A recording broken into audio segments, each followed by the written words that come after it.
వెళ్ళిపోయి చెక్ చేస్తూ ఉన్నారు.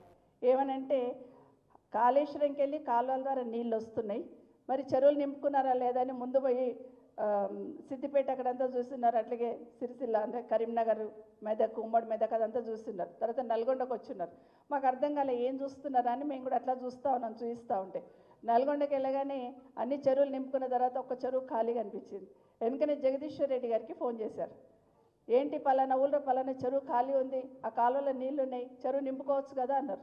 నాకు అర్థం కాలేదు, షాక్ అయిపోయాను. అంటే ఒక చెరువు ఖాళీ ఉందంటే వర్షాకాలం వచ్చినప్పుడే ఆ చెరువులలో నీళ్లు నింపుకుంటే మళ్ళీ రైతులకు అవసరం వచ్చినప్పుడు మనం వాడుకుంటాం కదా, మరి ఎందుకు నిర్లక్ష్యం చేస్తున్నా, ఆ ఊరు చెరువు నింపి మళ్ళీ 2 రోజులలో నాకు చెప్పు అన్నారు.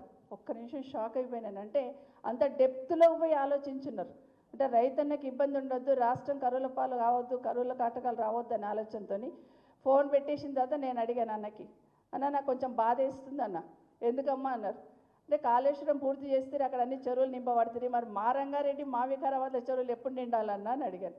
అంటే ఒక్క మాట అన్నారు, నిజమేనమ్మా తెలంగాణ రాష్ట్రం రావాలనుకున్నప్పుడు కాళేశ్వరం పూర్తి చేసి అక్కడ అన్ని కూడా నీళ్ళు ఇస్తున్న సందర్భంలో పాలమూరు రంగారెడ్డి పూర్తి చేసి కూడా ఇక్కడున్న వాళ్ళు కూడా నీళ్ళు ఇస్తే రాష్ట్రంలో ఉన్న ప్రతి రైతన్నకు నీళ్ళు ఇచ్చాననే తృప్తి నాకు ఉంటుందమ్మా, ఒక్క కోరిక నాదే అన్నారు. అంత గొప్పగా చెప్పారు కేసీఆర్ గారు. సో అంత తపన పడేవాళ్ళు. గూగుల్లో పోయి ఏ రైతన్నకు నీళ్ళు అందుతలేవు, ఏ చెరువు నిండింది, ఏ కాలంలో నీళ్ళు వస్తున్నాయని ఎంక్వైరీ చేసింది కేసీఆర్ గారు. అయితే ఇప్పుడున్న ప్రభుత్వం, ఇప్పుడున్న ముఖ్యమంత్రి గారు కూడా గూగుల్లోకి వెళ్తున్నారు. కానీ ఏం సర్చ్ చేస్తున్నారు? ఎగ్జాక్ట్గా రైట్. మామిడిపల్లిలో భూములు ఖాళీ ఉన్నాయా, కందుకూరులో భూములు ఖాళీ ఉన్నాయా, పుప్పాలగూడలో భూములు ఖాళీ ఉన్నాయా, ఎక్కడెక్కడ భూములు ఖాళీ ఉన్నాయి, ఎక్కడెక్కడ ఇమీడియట్గా తీసుకోవచ్చు, ఎక్కడెక్కడ అమ్ముకోవచ్చు, అవకాశం ఉంటే ఎక్కడెక్కడ మనం రాసుకోవచ్చు. ఇది ఇప్పుడున్న ప్రభుత్వం చూస్తూ ఉన్నారు. కాబట్టి ఆ ప్రభుత్వానికి ఈ ప్రభుత్వానికి తేడా. ఇక్కడ రైతన్న చేస్తారంటే వాళ్ళకు పట్టదు.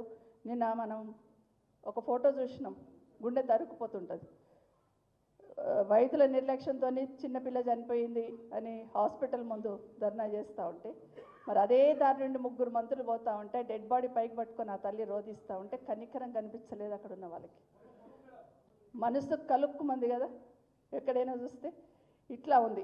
మీరు చావనన్నా చావండి, ఏమన్నా చేయండి, మాది మాకుంది, మేము పోతున్నాం అనే లెవెల్లో ఈ ప్రభుత్వం పోతూ ఉంది. ఇది మన తెలంగాణ సమాజానికి, తెలంగాణ రాష్ట్రానికి మంచిది కాదు.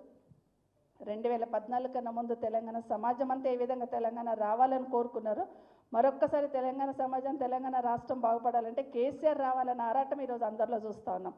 కాబట్టి 27 నాడు జరుగుతున్న కార్యక్రమానికి మన 20 సంవత్సరాలు పూర్తి చేసుకొని కేసీఆర్ గారు 24 పూర్తి చేసుకొని 25లో అడుగు పెడుతున్న సందర్భంలో మనం అందరం కూడా వెళ్దాం.